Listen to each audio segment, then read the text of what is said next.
नमस्कार दोस्तों, आप सभी का साहित्य ज्ञान पर हार्दिक स्वागत है। दोस्तों, आज हम सिद्ध साहित्य के प्रमुख कवि एवं उनकी रचनाओं के बारे में अध्ययन करेंगे। पिछली क्लास में हमने सिद्ध साहित्य के अर्थ, परिभाषा तथा विद्वानों के कथनों के बारे में अध्ययन किया था।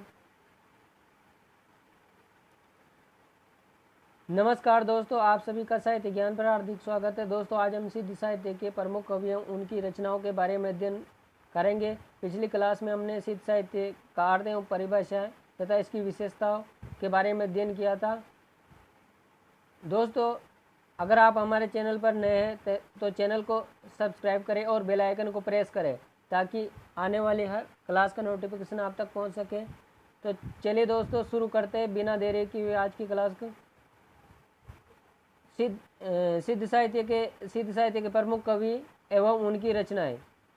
तो सर्वप्रथम कवि है सरपाद। इनका समय 769 ईस्वी 8वीं शताब्दी माना जाता है। इनके उपनाम सरपाद, सरोजवज, राहुल भद्र, सरोरु, पद्मवर्ध इत्यादि है। इनकी प्रमुख रचनाएं दोहा कोश गीतिका, दोहा कोश उपदेश गीति। सरपा के द्वारा 32 रचनाएं रचित मानी जाती है, जिसमें दोहा कोश उनकी प्रसिद्ध रचना मानी जाती है। राहुल सांकर्त्यायन एवं सर्वमान्य मत के अनुसार सरपा हिंदी के प्रथम कवि। मोस्ट इम्पोर्टेंट दोस्तों, याद रखिएगा।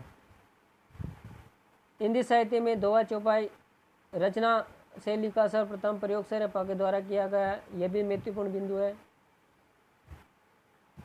डॉक्टर बच्चन सिंह के अनुसार आक्रोश की भाषा का पहला प्रयोग सरपा में ही दिखाई देता है। अगले कवि है सबरपा। ये सब सरपा के शिष्य माने जाते हैं। ये विक्रमशिला विश्वविद्यालय के प्रधान आचार्य थे। ये क्षत्रिय वंश में जन्मे थे। इनकी रचनाओं में सांसारिक मोहमाया का विरोध देखने को मिलता है। इन्होंने सहज जीवन यापन शैली पर अधिक बल दिया है। अब देखते हैं दोस्तों इनकी प्रमुख रचनाएं। चर्यापद, महामुद्रा, वर्जगीति, वर्जयोगिनी साधना, चिऊंग, गंभीरार्थ गीति, शून्यता दृष्टि।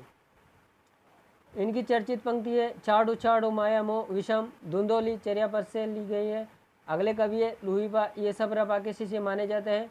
इनका समय 773 ईस्वी के आसपास है और ये रहस्यवादी कवि माने जाते हैं। डॉक्टर नगेंद्र के अनुसार साधना की दृष्टि से 84 सिद्धों में सर्वश्रेष्ठ सिद्ध माने गए। महत्वपूर्ण दोस्तों, कई बार परीक्षाओं में पूछा जा चुका है, ये बिंदु याद रखिएगा। अगला लुहीपा की प्रमुख रचनाएं बुद्धघोष, अभिसमय विभग, लुहीपाद गीतिका।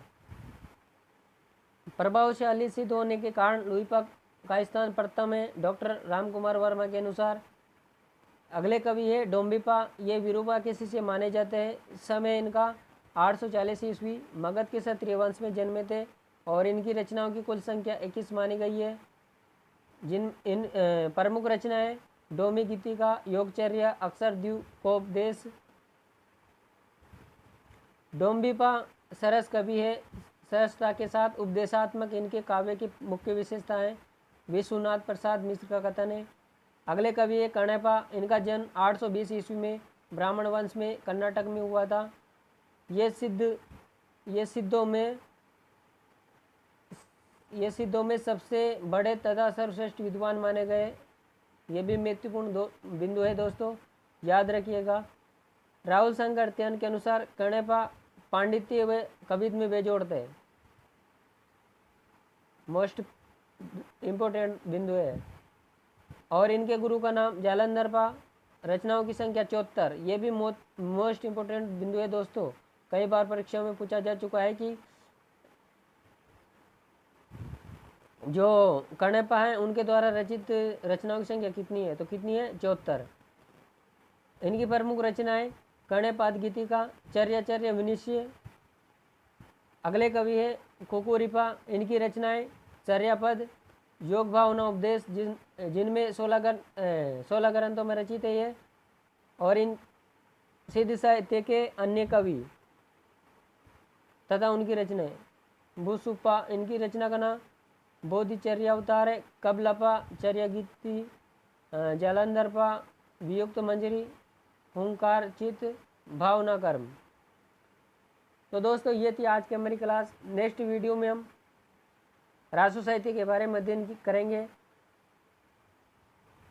तब तक के लिए धन्यवाद।